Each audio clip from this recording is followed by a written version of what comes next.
Oui, nous venons effectivement dans l'actualité la plus récente d'assister à une série d'accidents dramatiques puisqu'ils se sont soldés les uns et les autres par le décès, notamment à 2 reprises, d'enfants hospitalisés. Je pense qu'il s'agit d'une malencontreuse coïncidence. Un petit peu comme ça se passe dans les accidents d'avion où on assiste de temps en temps à une série d'accidents dont on ignore pourquoi ils se produisent à ce moment-là de cette façon-là. Mais quoi qu'il en soit, et au-delà des suites judiciaires auxquelles ces affaires donneront lieu, elles témoignent, à mon sens, de l'impérieuse nécessité pour les établissements de santé, qu'ils soient publics ou privés, de mettre en œuvre une politique de gestion des risques rigoureuse et qui implique l'ensemble des acteurs de l'établissement. Un accident trouve rarement son origine dans un fait isolé, telles les erreurs humaines auxquelles nous avons été confrontés, mais dans la réalisation souvent d'une cascade de dysfonctionnements, parfois très en amont d'ailleurs de l'événement accidentel. L'erreur humaine, rapidement mise en évidence dans les 2 cas d'accidents dus aux médicaments administrés à ces enfants, n'est, à mon sens, que le sommet visible de l'iceberg. Il faut rechercher les causes racines, profondes, qui peuvent se dissimuler dans l'ensemble de la chaîne du soin et qui peuvent concerner divers acteurs de l'hôpital, que ce soit les personnels soignants ou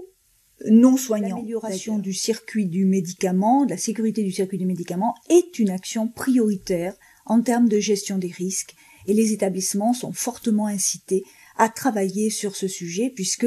le circuit du médicament est un circuit très large qui part de la dispensation du médicament, de la prescription du médicament, passant par la dispensation au niveau de la pharmacie, puis de l'administration, de la surveillance des effets du médicament, et donc on voit que le circuit concerne l'ensemble des acteurs et donc justifie une action de gestion des risques extrêmement précise sur ce point.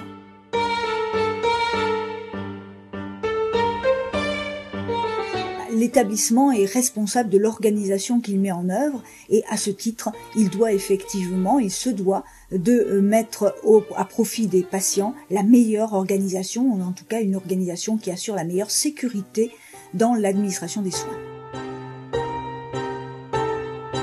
Comme dans toute activité humaine, il y a toujours des risques dans la mise en œuvre des actions menées. Plus particulièrement lorsqu'on travaille sur le corps humain, lorsqu'on soigne des personnes, les risques sont encore plus accrus que dans d'autres activités. Donc effectivement, il est aisé de constater sur le terrain un certain nombre de dysfonctionnements, étant précisé, et je crois que c'est important de le dire, que l'hôpital de façon générale, l'établissement de soins, l'hôpital est ce que l'on appelle un système complexe, c'est-à-dire où il y a une interaction de personnes qui interviennent, notamment soignants, et avec cette autre difficulté que le patient n'est jamais identique à celui d'à côté. Donc effectivement, l'hôpital est le siège d'un ensemble de risques que le risque zéro n'existant pas, on ne pourra jamais les corriger totalement. Mais effectivement, il y a un certain nombre de risques que l'on met facilement en évidence et qui peuvent donner lieu à des actions correctrices extrêmement intéressantes et tout particulièrement qui mettent le patient plus en sécurité.